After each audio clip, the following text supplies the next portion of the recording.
Olá, crianças, tudo bem? Vamos fazer as correções do livro integrado das páginas 17 a 19 e da 22 a 24, onde tratamos de poemas visuais, tá? Vamos lá, pega o material, pega o livro, o lápis direitinho, se senta de maneira confortável para assistir a aula.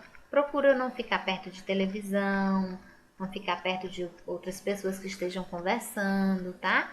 Para que não fique nenhuma dúvida. Vai lá, pega o material. Poema visual. Leia o poema a seguir e veja como o poeta distribui as palavras na página. Gente, eu vou aproveitar esse momento só para pedir a vocês que estão enviando os e-mails com os poemas visuais da semana passada. Tem gente enviando e-mail sem identificação. Não faça isso. Faça cabeçalho da escola. Se identifique, tudo direitinho para que a tia possa saber de quem é. Como eu vou dar os 2 pontinhos se eu não sei quem é? Né? Não sei de quem é esse trabalho. Tem que se identificar, tá? Então, aí nós temos um poema visual. Lua na água, alguma lua? Lua alguma. É um poema visual. Meu Deus, será? Por que essas palavras foram escritas dessa maneira? Por que nós temos aí a palavra, a frase certinha e outra frase embaixo, como se estivesse espelhando, né?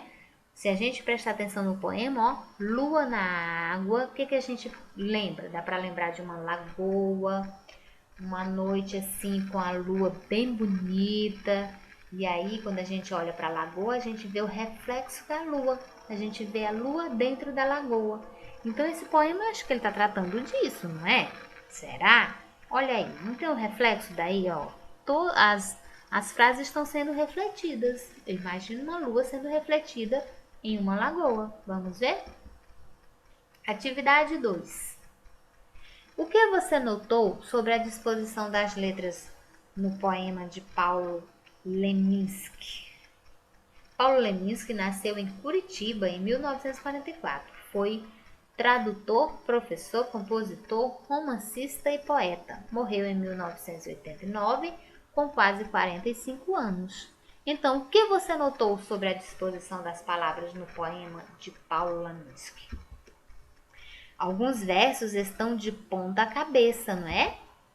E escritos de trás para frente, para nos dar a ideia de reflexo, para nos mostrar uma lua sendo refletida. O poema se refere a 2 elementos da natureza. Quais são eles? A lua e a água. Quadro. Releia esse trecho. Lua na água. E aí, a imagem da frase refletida. A segunda linha parece ser uma cópia da primeira ou reflexo da primeira? O reflexo, não é isso? Muito bem. Vamos para a próxima. Relacione as colunas. Aí nós temos a primeira frase, a segunda frase, que forma a primeira coluna. E aqui do ladinho nós temos representa a água e representa a lua. Nós vamos fazer essa relação, nós vamos ligar.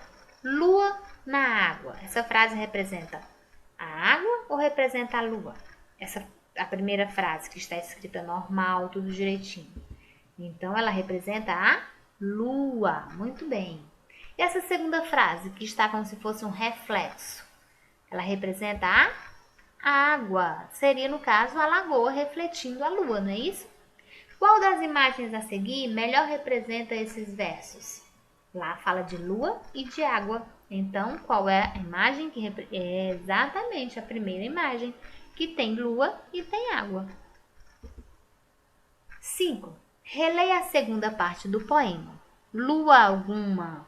Aí embaixo tem aí lua de cabeça para baixo, né? De ponta cabeça. No segundo verso, nem todas as letras estão refletidas. Por quê? O que vocês imaginaram aí? Vou botar a minha resposta, tá? Porque a intenção foi formar a palavra lua. Aqui, quem é refletido na água, não é a lua? Então, está sendo refletida somente a lua. 6.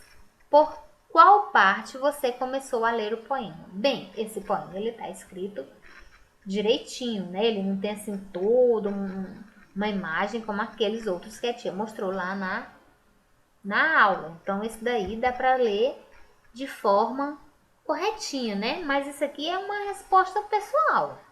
Eu vou colocar aqui uma ideia e você vê se bate com a sua ideia, se tá legal, tá bom? De cima para baixo, da direita para a esquerda. Eu li assim.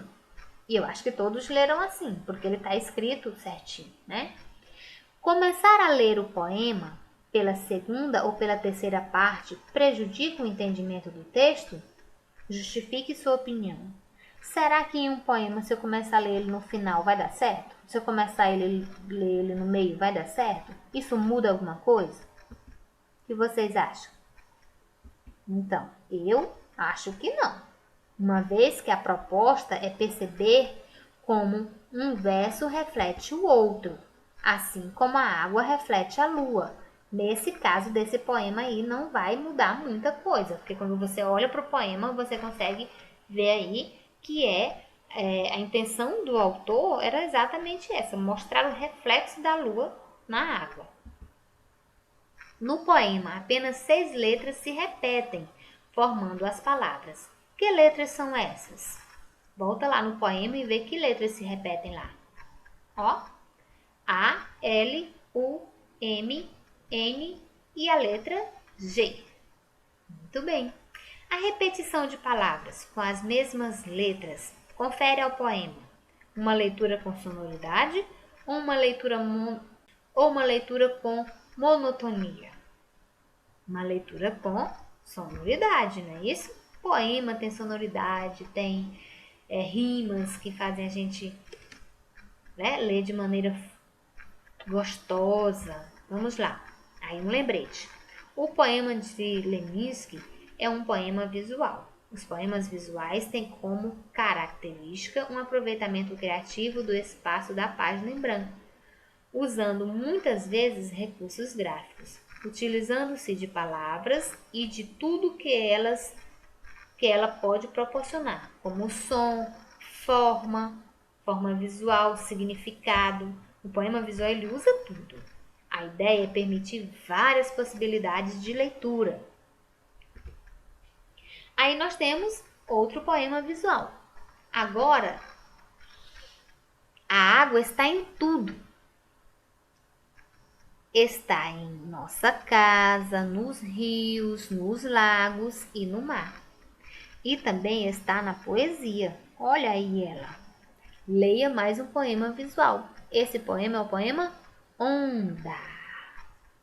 Morno contorno da onda redonda, pluma de espuma, lenda de renda, frase de gaze, riso de guiso, ninho de arninho, onde se esconde, aéreo mistério, trapo farrapo, lenço suspenso pelas estrelas, resto de um gesto louco que é o pouco que há de bondade no alto mar, salto da água na mágoa doida de toda a vida perdida. Oh, que lindo, não é? Nós temos aí o poema Onda. E nós, só olhando para esse poema, a gente consegue ver a movimentação do mar, o movimento das ondas. A gente percebe que as palavras estão te dando essa ideia de movimento. Percebam que a palavra onda, que é o título do poema, ela inicia com letra maiúscula, aí vai para a letra minúscula e termina com letra maiúscula, porque a letra maiúscula é maior, né? Então, ele está dando aí o movimento da onda. Vamos interpretar esse poema? Atividade 2. Quem é o autor do poema? Quem viu lá? Guilherme de Almeida. Qual é o título do poema? Onda. A palavra onda tem diferentes significados. A que onda o poema se refere? A onda do mar. Está lá até o movimento das ondas. Qual é a relação da forma do poema com a onda? Os versos do poema imitam o movimento da onda do mar, tá? Subindo, descendo, tá? A gente vê lá nitidamente o movimento. Observe o título do poema. Onda. Ele é formado por quantas letras? Quantas letras tem aí? 4 letras. B. Quais delas são grafadas com letras maiúsculas? A letra O e a letra A. A primeira e a última, não é isso? C. Por que a primeira letra? Por que a primeira e a última letra são maiúsculas? Para formar o movimento da onda do mar, né? Para simular o movimento de uma onda. Começa grande, aí desce, sobe assim, sobe, desce, sobe. Circule as palavras retiradas do poema que fazem referência direta ao mar. Dentro desse quadrinho nós temos 4 palavras: espuma, renda, gaze e onda. O que a gente pode encontrar no mar dessas 4 coisas aí? Tem a espuma das ondas, não é isso? Então você vai circular a espuma. E nós temos a própria onda que está lá no mar. Então você vai circular espuma e onda. 7. Observe as imagens. Nós temos a imagem de uma renda e temos aí a imagem de gaze. Por que o eu lírico do poema associou as ondas do mar a gaze e a renda? Será? Eu acho que é porque as ondas produzem espuma, não é não? Porque elas lembram a espuma formada pelo movimento das ondas. Quem já viu o mar percebe lá que a onda vem quando ela bate, cria aquela espuma em cima, não é? Então lembra gás e lembra a renda. A expressão salto d'água, utilizada no poema, descreve a onda, a espuma ou o mar. Quem salta lá? É a onda, não é isso? A onda é quem sobe, desce, quebra. 9. O poema apresenta 2 colunas. Nesse caso, há uma ordem de leitura? Explique sua resposta. E aí, o que você acha? Sim, né? Ele deve ser lido seguindo a ordem tradicional da leitura, da direita para a esquerda, de cima para baixo. Porque nesse caso ali, se você ler de outra maneira, você não vai conseguir entender o poema. Tchau e até a próxima. Tô com saudades.